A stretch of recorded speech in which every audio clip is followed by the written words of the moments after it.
তো আজকের ভিডিওটা আশা করি তোমাদের খুব ভালো লাগবে। তো দেখো আমি চলে এসেছি বাথরুমে, আর দেখো কত জামা কাপড় ভিজিয়ে রেখেছি। তো আমি কিভাবে জামা কাপড় কাচি, কিভাবে জামা কাপড় শুকোতে দিই, কিভাবে জামা কাপড় আমি যখন অনেক জামা কাপড় ভিজিয়ে রাখি, অনেক জামা কাপড় ধোয়া হয়, কীভাবে করি, তো সেটাই তোমাদের সঙ্গে শেয়ার করবো। খুব ছোট্ট একটা ব্লগ শেয়ার করবো। তোমরা A to Z শুরু থেকে শেষ পর্যন্ত দেখতে থাকো, আর দেখার পর কিন্তু লাইক কমেন্ট অবশ্যই করবে। তো চলো আমি কীভাবে জামা কাপড় কাচি। এত জামা কাপড় রেখেছি, দেখো এই দেখো কত কত জামা কাপড়, দেখো 2 বালতি, 1 ডেকচি 2 বালতি। দেখাই তোমাদেরকে ভালো করে। এই দেখো কত সরি, এই দেখো কত জামা কাপড় রেখেছি, অনেক জামা কাপড় একদম সব আমি জানালার পর্দা, দরজার পর্দা ভিজিয়ে রেখেছি, এখানেও আছে। তো চলো কিভাবে আমি ধুবো। প্রথমে আমি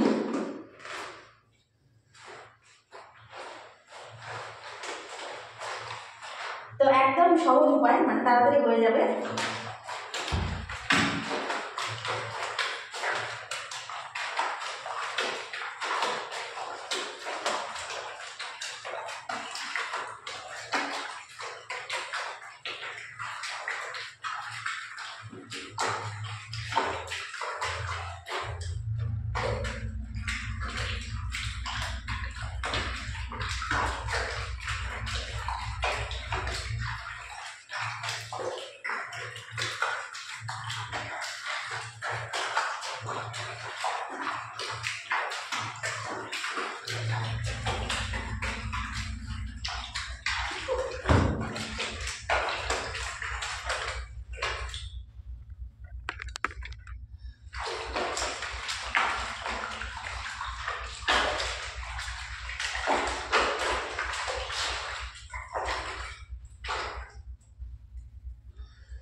তো এই দেখো একদম পরিষ্কার কালো কালো জল বেরিয়েছে, কত কালো জল, একদম একদম সব নোংরা কিন্তু পরিষ্কার হয়ে গেছে।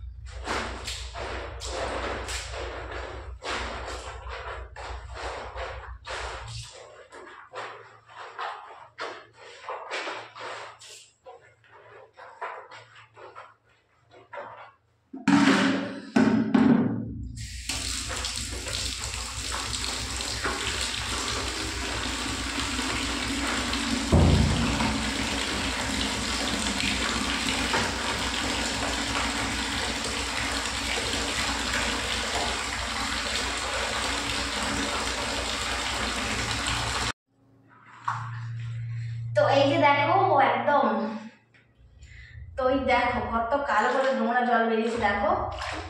তো আমার কিন্তু মানে জামা কাপড়টা এখন বেরিয়ে, তো আমার কিন্তু কাপড়গুলো কাঁচা হয়ে গেল, এখন শুধু ধোয়ার বেলা, এখন ধুয়ে নেবো।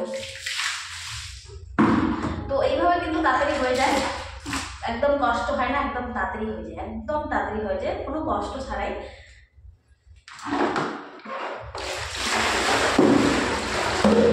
তো এখন আমি এগুলো ধুয়ে নেবো, তারপরে শুকোতে দেবো।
চলো আমার কাজ শেষ, একদম সব কাজ শেষ হয়ে গেল। আর এখানে প্রচণ্ড রোদ, সেই রোদ্রু, সব জামাকাপড় ধোয়া হয়ে গেলো, শুকোতে দেওয়া হয়ে গেল। তো চলো আজকের মতো এখানে ভিডিওটা শেষ করছি, টাটা।